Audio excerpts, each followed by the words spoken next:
Good morning, good afternoon, good evening. Welcome back. As mentioned previously, our focus in these sessions is basically to look at the mark of the beast. My intention has always been to prepare Christians and non-Christians alike for the return of our Lord Jesus through studying the Bible and relating it to current events. Now, this is presentation number 3 of 5 short presentations. Now, in the last 2 presentations, our emphasis had been on technological factor. We know that based on these factors, we are most at the point whereby the mark can be brought into being. Now, a critical watch factor is when the concept of the global identifier is accepted by country after country, and the identifier is linked to our bank account so that we can buy or sell without the need for cash, as seen in Revelation chapter 13 verses 16 to 18. Now, when cash disappears from our system, that is a real clue as to when the mark of the beast will be implemented. Now, that has to happen, of course, with the world, not just with one country. Currently, Sweden is already looking at going cashless in 2023, and really China is pretty much cashless at the moment, but they use a mobile device rather than the mark of the beast for chip to be placed underneath the skin of our hand. Perhaps the last thing to happen really is the implant mechanism, but like I said, it's already started in Sweden on a voluntary basis, but soon it can well become a mandatory thing. Today we turn our attention to understanding human factors and specifically at those factors that impede or slow down the acceptance of the mark. Later we'll talk about how the enemy will introduce strategies to overcome these preventing factors, impeding factors, or whatever you can call it. Now, the first and foremost factor is the value of privacy, especially in the free world. The free world considers privacy to be sacrosanct and a basic human right. Privacy facilitates ideas of personhood. Hence, in the West, privacy laws are important to protect the individual. In the Western society, individuality is valued. Privacy helps to reinforce that. And privacy about respecting individuals and maintaining social boundaries from others in society is important. But it is quite different from an Asian environment where privacy is an alien concept. To the Chinese, for example, the word for privacy also implies seclusion and secrecy. And also Chinese live in a much tighter living environment.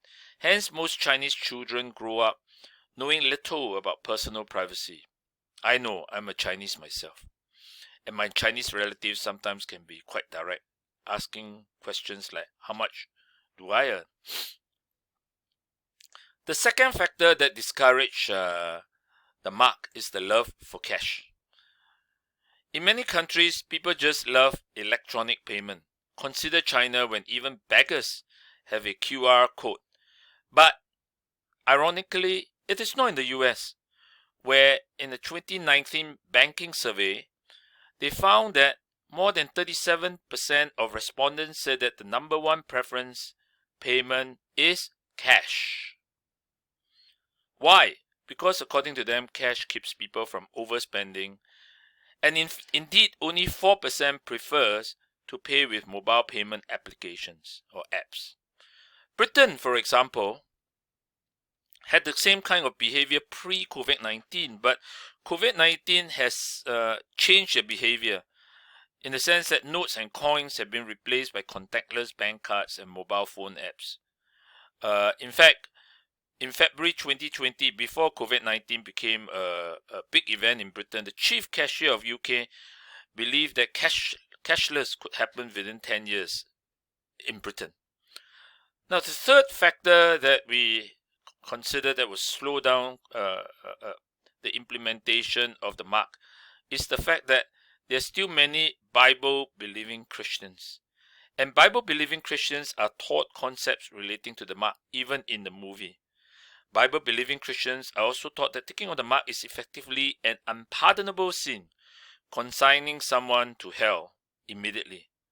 They have either heard it from someone or have read it in the Bible themselves, Like in this case, in Revelation chapter 14 verse 9, where it says that if anyone worships the beast and its image, and receives, take note of the word receives, a mark on his forehead, on his hand, he also will drink the wine of God's wrath, poured full strength into the cup of his anger, and he will be tormented with fire and sulfur in the presence of the holy angels and in the presence of Lamb.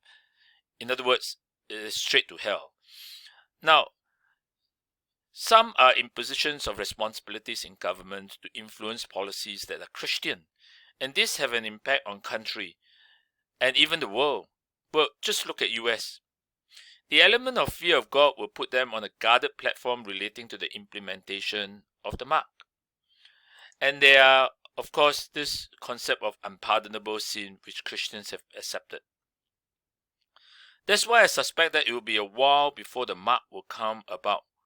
It is not about technology, it is about human factors, really, that is impeding the mark from being implemented. In the next presentation, I'll explain some strategies that the enemy will use to bring about the mark. Again, please let me know if you can assist to improve this presentation, and I honestly need all the help that I can get, as I consider this message to be quintessential, very important. If you can help me, please email me at monkeypeach.peter@gmail.com. And if you think that you're interested in helping to finance a project of this sort, please send it to www.patreon.com/hearhim/. Thank you very much and have a nice day. Bye-bye.